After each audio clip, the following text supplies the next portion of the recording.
Hello, কেমন আছো তোমরা সবাই? আমি রিয়া ইটসেডানের আর একটা মিনি ভ্লগে তোমাদের সকলকে ওয়েলকাম আর সকলকে শুভ দীপাবলি এবং কালী পুজো। এই যে দেখো, আমি একদম রেডি হয়ে গেছি, যাচ্ছি হচ্ছে আমার বান্ধবীর বাড়ির কালী পুজোর নেমন্তন্ন ছিল সেখানে।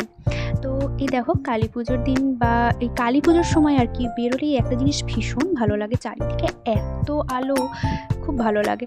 তো তারপরে আমরা এখান থেকে মিষ্টি কিনে নিয়ে চলে এলাম বাড়িতে। মা বাবারও নিমন্ত্রণ ছিল, তাই মা ভেবেছিলাম চারজনে একসাথেই যাব, কিন্তু বাবার শরীরটা যেহেতু ভালো লাগছে না, তাই বাবা বললো যাবে না।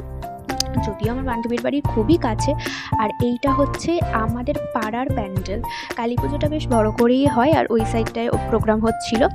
তো এই তো আমরা তিনজনে বেরিয়ে পড়েছি, দেখো চলেও এসেছি। এই হচ্ছে মায়ের মূর্তি, তারপরে এই হচ্ছে আমার বান্ধবী, আর এই যে তারপরে আমরা তিনজনে একটুখানি ছবি তুলে নিলাম।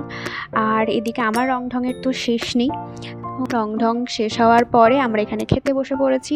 দাদা মানে আমার যে বান্ধবীর হাজব্যান্ড, সে আমাদেরকে সার্ভ করছে। ছিল খিচুড়ি, আলুর দম, পায়েস, চাটনি আর মিষ্টি, বেশ ভালোই হয়েছিল। আর ভোগ সবসময় ভালোই হয়, এটা তো বলার কিছু নেই। আর এই নিয়ে হচ্ছেন আমার বান্ধবীর মা আর আমার মা, বহু বছর পরে দুজনের দেখা হয়েছে।